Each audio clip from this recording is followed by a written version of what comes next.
श्रावण की फुहार तप्त धरती को भिगो मिट्टी की सौंधी सुगंध हवा में बिखेर रही है। रात्रि के बढ़ने के साथ साथ वर्षा की झड़ी भी बढ़ने लगी।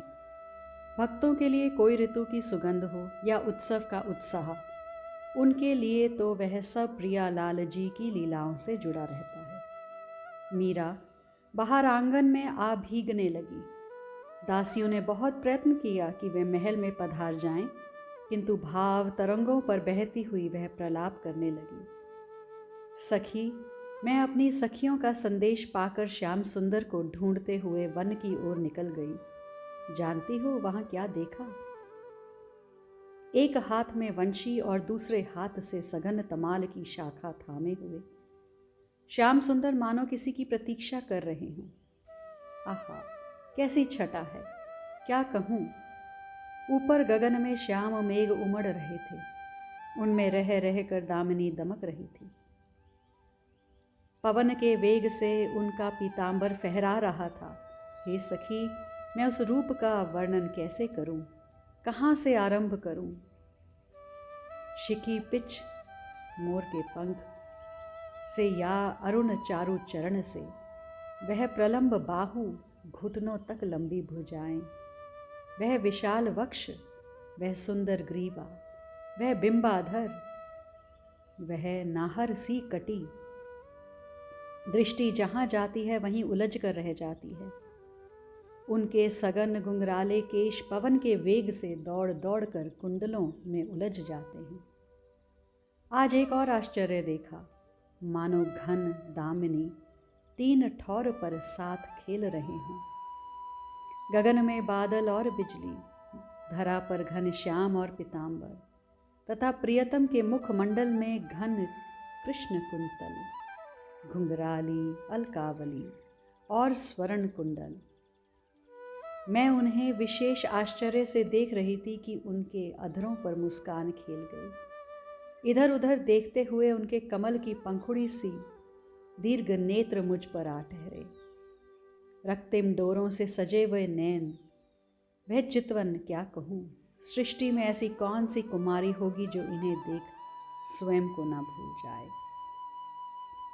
इस रूप के सागर को अक्षरों की सीमा में कोई कैसे बांधे। इधर दुरंत लज्जा ने कौन जाने कब का बैर याद किया कि नेत्रों में जल भर आया, पलके मन मन भर की होकर झुक गई। मीरा अभी स्वयं को संभाल भी नहीं पाई थी कि श्याम सुंदर के नूपुर, कंकनी, करधनी की मधुर झनकार से वे चौंक गईं।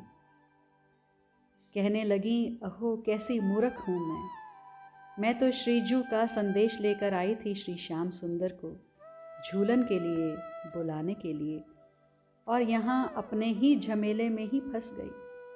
उनकी छवि को ही एकटक निहारती रह गई। एकाएक मैं धीमे धीरे स्वर में प्रिया जी का संकेत समझाते हुए गाने लगी। महारे हिंदे हिंदण हालो बिहारी, हृदय नेह हिलोर जी। श्रावण की रात्रि में बाहर आंगन में खड़ी मीरा भीग रही थी। अपनी भाव तरंगों में बहते बहते वह लीला स्मृति में खो गई।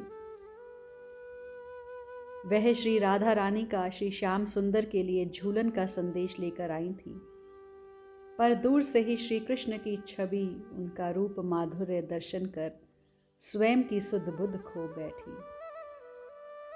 श्री स्वामिनी जी ने कहा था कि हे श्री श्याम सुंदर, मेरे हृदय में आपके संग झूला झूलन की तरंग हिलोर ले रही है। ऐसे में आप कहाँ हैं? देखिए ना, बरसाने के सारे उपवनों में चारों ओर हरितिमा ही हरितिमा छा रही है।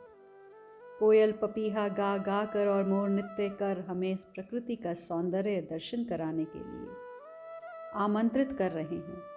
हे श्याम सुंदर, आपके संग से ही मुझे प्रत्येक उत्सव मधुर लगता है। हे राधा के नयनों के चकोर, आप इतनी भावमय ऋतु में कहाँ हो? मैं कब से सखियों के संग यहाँ निकुंज में आपकी प्रतीक्षा कर रही हूँ। प्रियतम के दर्शन के बिना मेरा हृदय अतिशय व्याकुल हो रहा है और मेरे तृषित नेत्र अपने चित्तचोर की कब से बाट निहार रहे हैं। यह सब श्री स्वामिनी जी का संदेश कहना था और यहाँ मैं अपने ही झमेले में उलझ गई। एकाएक प्रिया जी का संदेश मीरा गा उठी। मारे हिंदे हिंदण हालो बिहारी, हृदय नेह हिलोर जी। बरसाने रा हरिया बागा, हरियाली चहु ओर जी।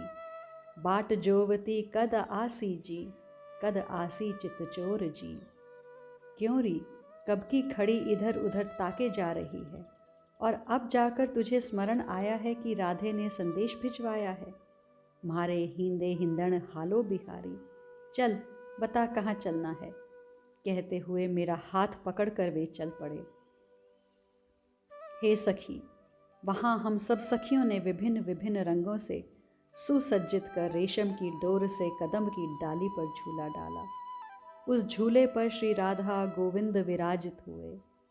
दोनों तरफ से हम सब सखियां सब गीत गाते हुए उन्हें झुलाने लगीं। दोनों हंसते हुए मधुर मधुर वार्तालाप करते हुए बतरस में डूबे अतिशय आनंद में निमग्न थे और सभी सखियां प्रियालाल के आनंद से आनंदित थीं। आज के लिए इतना ही, शेष आगे।